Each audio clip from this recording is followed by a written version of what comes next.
Dave, all right.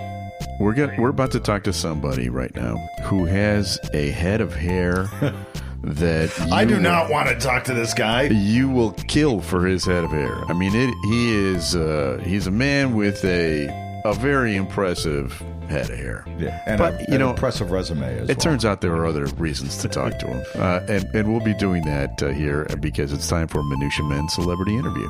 The following is a Tony Lasano podcast, an Opie show on the Radio Misfits Podcast Network. This is the Minutia Men Celebrity Interview with Rick and Dave. So not only do we have a celebrity on the show this week, Dave, this celebrity is in Brazil. Yes. So, the connection is not as great as it could be, but we've jumped through some hoops and we've got him on. And this week's guest is a famous writer, director, producer. You may know him from the MTV show Catfish, or as the writer-director of the film We Are Your Friends, which starred Zach Effron, Wes Bentley from Yellowstone, one of our recent guests, Molly Hagan. Or maybe you know him as the director of an HBO documentary called 15 Minutes of Shame, for which he teamed up with Monica Lewinsky. But for me, he will always be the 23rd ranked hottest guy in America on Chloe is a Zombie's IMDb Top 100 Hot Guys list. Please welcome to the show, Max Joseph. How are you, Max? I'm good. Where did you pull that last shot from? Jesus. Aren't you impressed? You should check out. Go to your IMDb page, and look on the right side there. It has you listed on this woman's. Chloe is a zombie. Chloe is a zombie. Top 100 guy. In fact, isn't it true that Zach Effron rubbed it in your face that he was ranked 20 spots higher than you when you worked together on that show? I don't believe we ever fully, he just felt, it was just clear that I won that, the sexiest guy ranking. And so we never really got into it. It was just kind of a given. It was it was an unspoken kind of thing, right? Exactly. So yeah. I'm going to be like my mom, who, God rest her soul. Oh, you're 23rd, yeah? Why aren't you 22nd? Why aren't you 21st? It might be because you're unnaturally gray, right? I mean, you went gray early, right? That's correct. I think that if anything, that has put me higher on the list. Yeah, I think that's true. I think I'd be lower if I just right. The unnaturally gray look has kind of caught on in recent years. A lot of people are doing it. A lot of people ask me if I dye my hair. They assume I do. And I have to tell them that I don't, that this is what I call stress gray. Okay. Came from, a lot of worrying and anxiety went into this coloration. Well, now you're talking our language. Yeah, anxiety, worry, that's pretty much... I took the bald route, though. I think I probably should have taken the gray hair route. I took the bald route, though. Yeah. There are two paths, right? But you took the path. I don't know if that's more taken, the path more taken or less taken. I don't know. Well, I don't want to. Well, I think there's only two guys in your. About. There's only two guys in your category. You and Steve Martin are the only two that I can think of. Well, Richard Gere.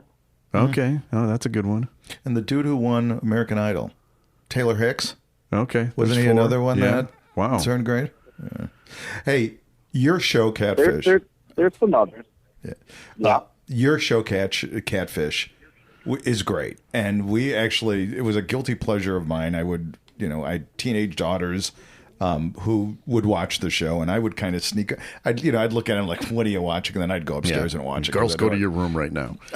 Now, Rick and I, we're a little older, as you know by our technical inefficiency this morning. issues. We'll have to tell that story in a little bit. But we do remember the Notre Dame story. I'm sure you know Manti Te'o, right? It's the famous story about him getting catfished. Now, we had never heard of the term before then. Did that incident inspire the show? Was it already on the air? Do you remember the Manti Te'o of the Notre Dame linebacker? Oh, I remember. I mean, I think we probably benefited more from that story than Manti Te'o did. We had already been making the show. Okay. We had already shot the first season. Neve and I were actually in London doing the premiere of the show there, kind of promoting the debut premiere of the first episode there. And that the Deadspin article broke the story, and all of a sudden we were talking to Anderson Cooper, and we were being quoted. Another guy who went gray early. We did it was the middle of the night, and like all of a sudden we were doing like a live hit with CNN talking about Manti Te'o. I don't know anything about sports. Neve really, I mean, I know about playing sports, but I don't do fantasy football or any of that stuff. I've been woefully, it's a very unmasculine quality of mine. And it's been a problem my entire life, but none more so in my lack of knowledge about football around this period of time. But the Manti Te'o thing definitely helped elevate the show and just the world consciousness. And before long, not long after that, we were being parodied on SNL. Yeah. Which was another kind of crazy rite of passage. So yeah, the Manti Te'o thing definitely helped, but the show was already in motion before that. He's not responsible for that. So you've done hundreds of episodes of the show. In your mind, looking back on it now, what is the most dramatic episode or the most, memorable catfishing that you can tell us about that people can go up and check out right now? There was a 90-minute episode that we did in Bullitt, Kentucky, and it was far and away the episode I remember the most. I also think it turned out the best. Sometimes, I mean, they're all great, but sometimes you shoot an episode and then you watch it and there's a lot that got cut out of it, and it doesn't quite necessarily feel like we did the story justice.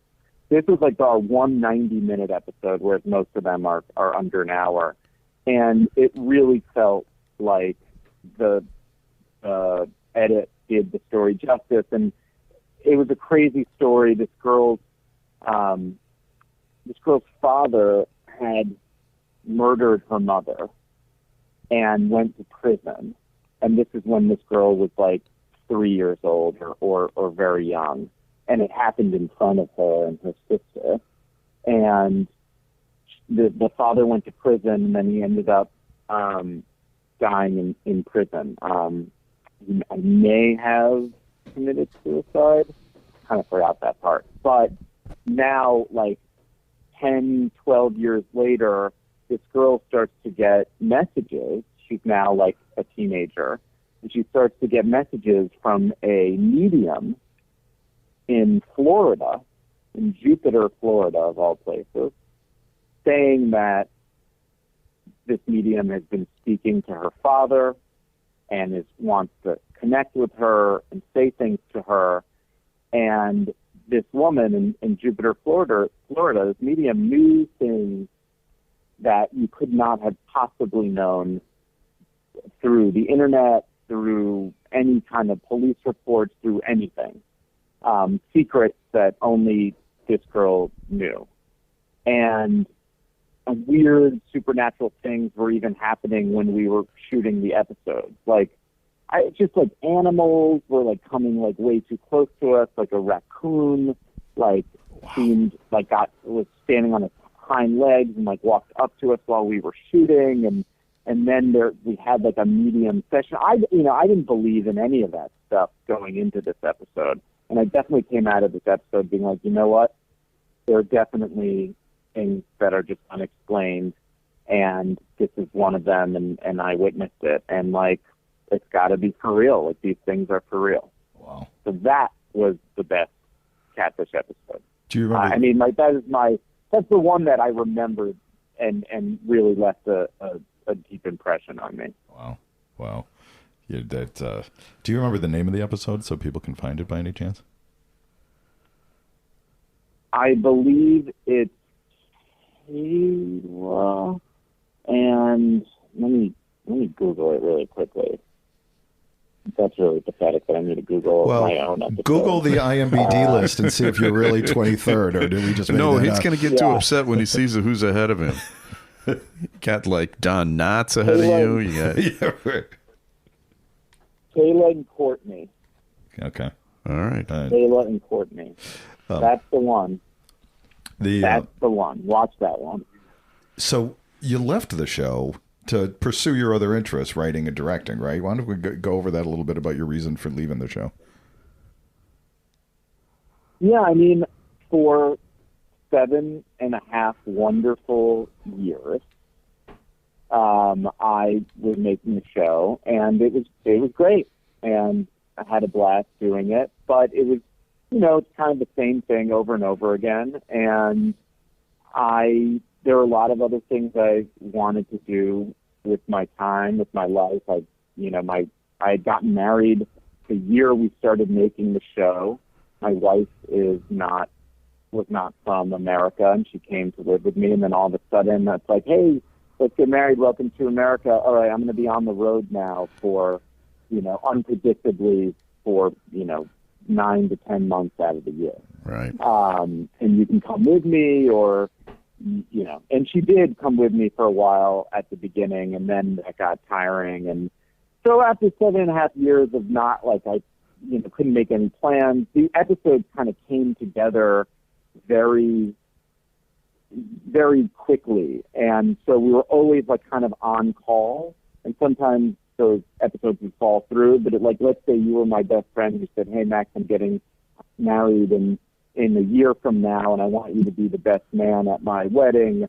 I'd say, I don't know if I can come. Yeah. Right. Because of Catfish.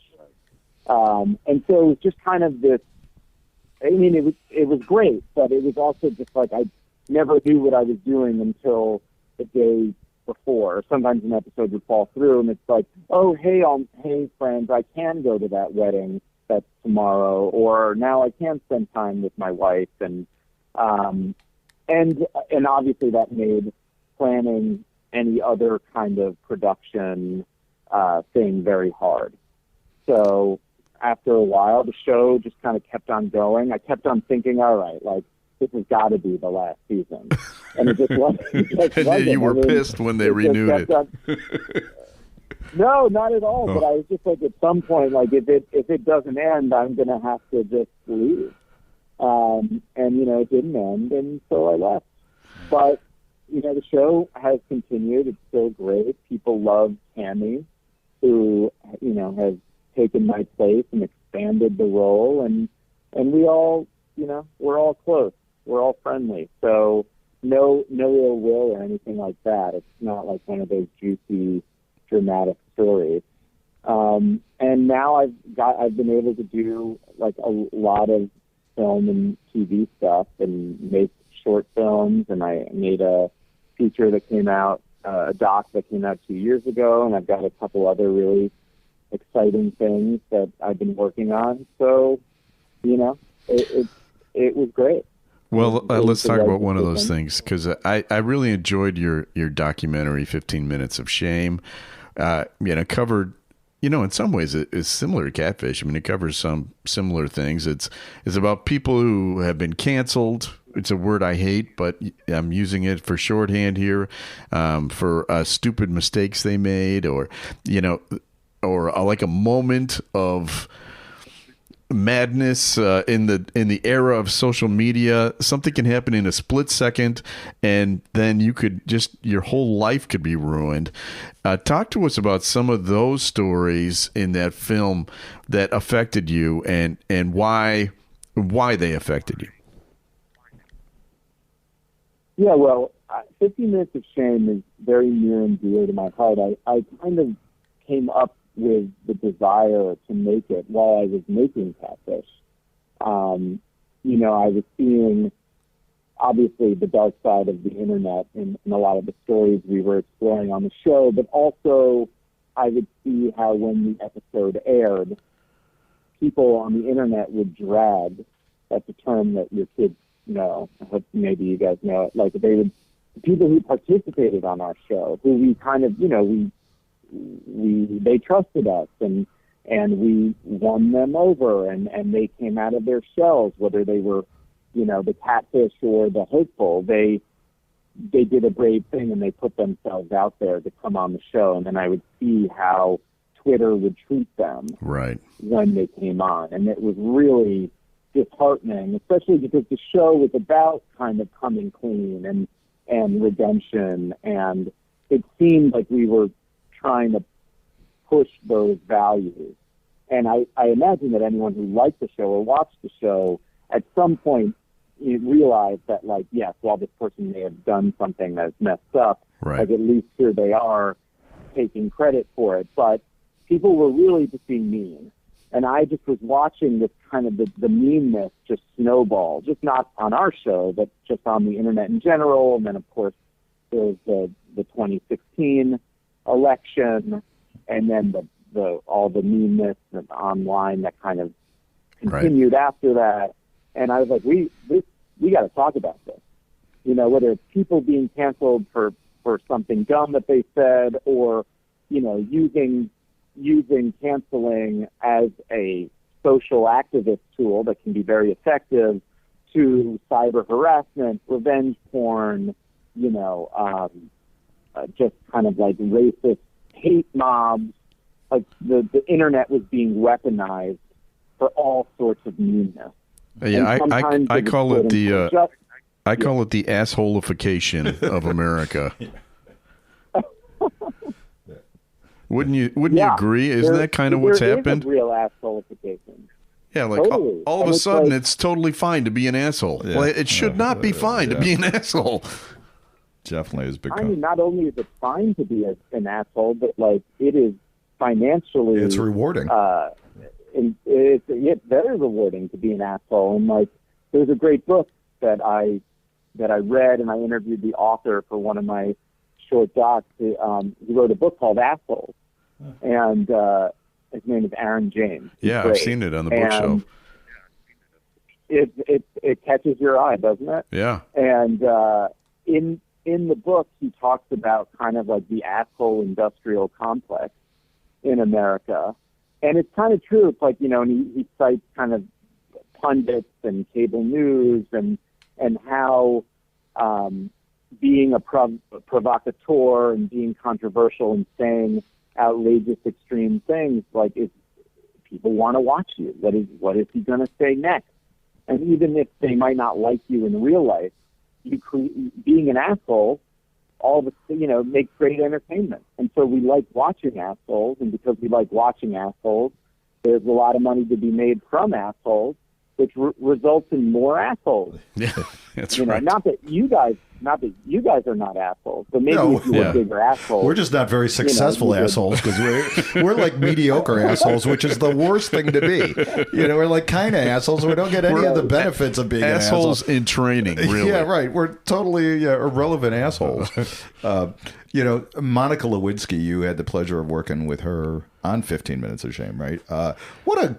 Not an asshole. No, exactly. And that's what I was going to say. She seems so amazingly well-adjusted and really a nice person. And God, you got to give her so much credit for being who she is. What was it like with Monica? Tell us about Monica. I mean, Monica has every reason to be very angry and very bitter and very vengeful. And she's just not. Like, it's just not her character. It's not who she is. I don't know. She's very self-deprecating. She's very funny. She's extremely smart. And this traumatic, awful thing, happened to her. And she talks very frankly about it, and she has publicly. And it takes a lot of guts to do that. And look, in 20 years, she went from being very much persona non grata, publicly shamed, to having this crazy comeback, where people really see her as a survivor of something that is now happening to everybody. Right. Right. It's like when she got canceled, publicly shamed in the late 90s, it felt like a one-off, you know? The Star Report was only available on the internet, right? This is 98. And she was kind of patient zero of what would become a very common occurrence, which is like having your private life completely overturned and becoming a publicly hated, disliked person, not being able to get a job, not being able to go anywhere in public, you know, hard to meet people because they'll Google you and see what you've done. And this is just very much the world we're living in now. Like her reality, her 1998 reality has very much become, you know, we're all one click away from that reality. Yeah. You know, and where we started making, you know, it's interesting. Like when I started making 15 Minutes of Shame, it was really to talk about, I was really interested in Schadenfreude and just like kind of the masses, including us, me, you, like everyone we know, our desire to see people being taken down and like kind of our own vitriol and our enjoyment of those things. And the role that we're all playing in kind of clicking and watching and enjoying this kind of sensational tabloidy, all this content, right? And where we ended up in the documentary is not really a place where I thought we'd end up, but we ended up talking about the lack of civil rights on the internet. It's kind of like not what I would have guessed we would land, and yet it's very much the truth. It's, you know, the internet is still the Wild West. Yep. And there are all these unenforceable, there are no laws on there. And the law, sorry, I'm getting another call. I need to send it to voicemail. And the laws that there are on the internet, of which they're not enforced. The police don't even know how to enforce them. They're like you guys trying to get me, you know, on the air, Brazil, on the machine, on the machine. Yeah, so, that's embarrassing. So there's like a real no, it's totally normal. In Catfish, by the way, every time we would go to Skype or video chat with whoever it was that you see us video chatting with, that scene would be delayed 45 minutes to an hour every time because of the same kind of thing. So no. I think more relationships fall apart because of technical, you know, if you're having a long distance relationship and it's all based on like video chatting, like if the internet's out, you're having problems, like that could lead to you breaking up faster than any normal fight. Yes. And yet we haven't broken that's up. That's my spiel. Max, you and I, we have not broken up. Well, I we're recommend. Still in our honeymoon phase. That's right. I recommend people check it out. It's on HBO Max still. You can see it. And now you have been a writer, a producer, a director. You've been on camera. My question is, what order do those appear on your business card? Can you rank them for us? What's your favorite part of those roles? So when someone comes up to me and they say I love Catfish, I'm a big fan, that feels good. It feels pretty good. When someone comes up to me and they say, "Man, We Are Your Friends," like my favorite movie of all time, like that's very high. That makes me that's like a euphoria that's much higher than the Catfish euphoria. And then when people come up to me and they say, you know, I saw your short film on bookstores or on dicks, on being a dick, not on dicks. Yeah. So, you know, it's not a biological documentary. Right. It's on leadership.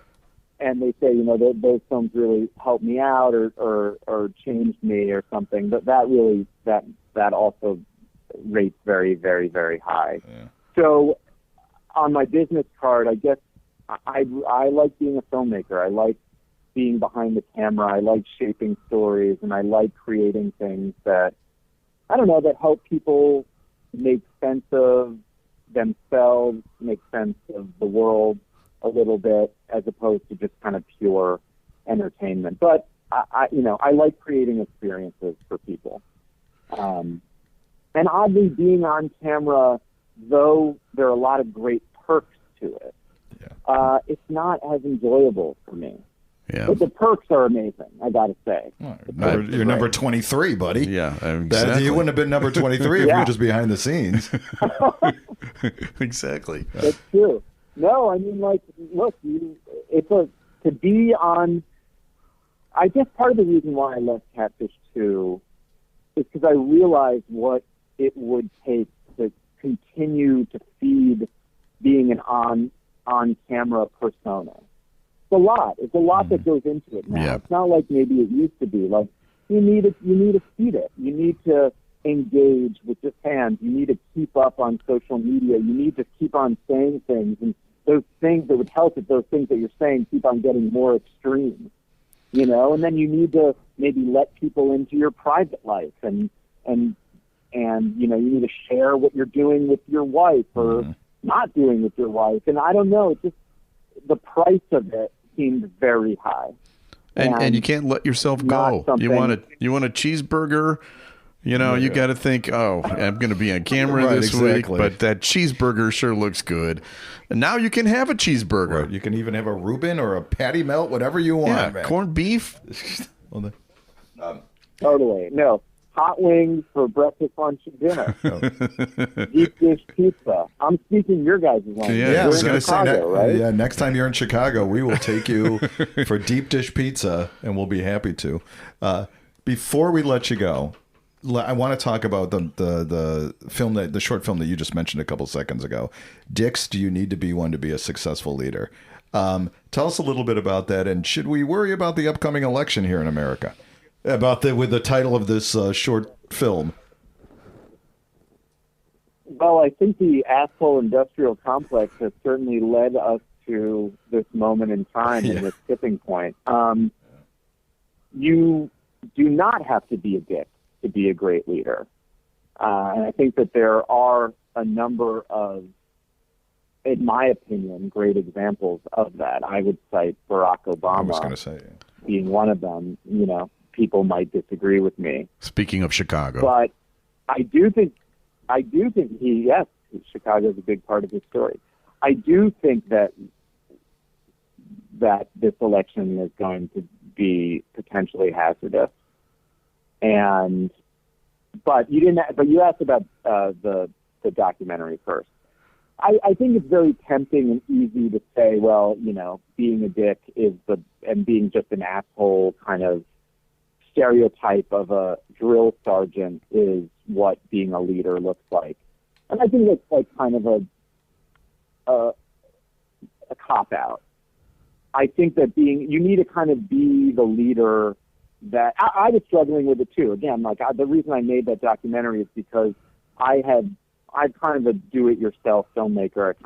I do it all, and I was making films like that for a long time, and then all of a sudden I got this opportunity to make this feature, and to me this was huge. It was a small kind of independent film in a lot of ways before Warner Brothers came in and bought it. But all of a sudden I was working with a lot of people, and I had to figure out management. It's one thing to make everything yourself in your bedroom, and it's another thing to kind of lead hundreds of people in creating a piece of art. And I hadn't really learned management. What are the best ways to manage people and get the best out of people? And that's like a whole skill that's separate from storytelling, right? Mm-hmm. And in fact, I came away from that experience being like, oh my God, this is a skill I need to learn. Like storytelling, storyboarding, which music goes with which scene, what happens to the characters. That's all the fun stuff. The hard stuff is like, how am I going to win the respect of my crew and make sure they're all pulling in the right direction? How am I going to get the best out of them? How do I, when someone messes up or isn't doing what I would like them to, what's the best way to deal with that? and I learned, I just was like, oh my God, I don't have any of these skills. So I made this documentary where I kind of an education, my own education in leadership. And it was very cathartic to make it. And it definitely has helped me out a lot. And I think it's spoken to a number of people too who see it. It continues to kind of to go around and around. And, you know, the takeaway of it, you should watch it. But the simple takeaway of it is like, you need to understand the kind of person that you are, your nature, and then you need to kind of become a leader that leads from that part of yourself. So if you're not a natural born dick, that's actually good, because dicks, though they can be very successful in business and leadership, they're often very unsuccessful and unhappy in their relationships and in their private personal lives. They pay a high price for being a dick. There's also a great book by John Ronson called The Psychopath Test, which is also kind of talks about, you know, sociopaths who are like at the tops of companies and businesses and governments. But so if you're not a natural born dick, good for you. Being a leader maybe be a little harder for you to figure out, but you can figure it out. You just need to kind of figure out what your strengths are as the person that you are, and then lead from that. And one example of that I like to think about is I used to cut directors' reels, and it became kind of a de facto mentorship of how I learned to make films and stuff. And I had one director who's a great director. She's Canadian, and she's like, I'm a hugger. You know, I just play the Canadian card, and I just, you know, I diffuse any tension on set with actors or people, you know, saying, oh, I'm Canadian and we like to hug people. So she kind of like uses her Canadian-ness and her hugging-ness as a way of kind of disarming people off the bat and diffusing that tension that might come from kind of being in a power position. And like, that's a good example of someone who's not a dick, who's leading with, you know, she found a kind of persona that was easy for her to kind of lean into, and then used it to be effective as a leader. And there are a lot of ways that we can all do that. And so that led to me making this. And now I've actually, not that you didn't ask about this, but I'm going to say it anyway. I have a new series coming out. It's going to come out in the spring at some point. I think around April, but maybe a little later. It's on happiness. Oh. And it's a doc series, a multi-part doc series I've made on happiness and specifically on the science of happiness. Mm-hmm. There's plenty of kind of like memes and op-eds about happiness that are all very helpful and great, but there's a lot of also interesting cutting-edge science about happiness and what happiness actually is, how we can optimize for it, and, you know, get away from our own, you know, internal struggles and strife and unhappiness. And so that's been a very illuminating journey that I'm excited to share with people too. And where and when is that coming out? That is going to be coming out on my YouTube channel, which is where Dick and bookstores also live. Okay. So you can look for it there. Well, you are not a dick or an asshole. Yep. Exactly. I'm going to tell you, you're right. And and you know how we know that for sure is if you had seen us trying to get Max on the air to record this, and he was so patient with us, You kind of like when you're talking to your grandparents and they can't quite figure out this. How do you turn on this computer? I don't understand. Yeah, it was a little uncalled for when you said, "How old are you guys?" That was a little uncalled for, but that's fine. But you were very patient with us, and it was worth it. I'm happy that we finally figured out how to do it. Yeah, we've got the blinking clock on our VCR. Can you fly in from Brazil to help us out with that? Got a few things that we need some help with. But thank you very much, Max. This has been great. It's been a great honor to have you on, and wish you the best of luck and continued success. Thanks, guys. Thanks for having me and reaching out.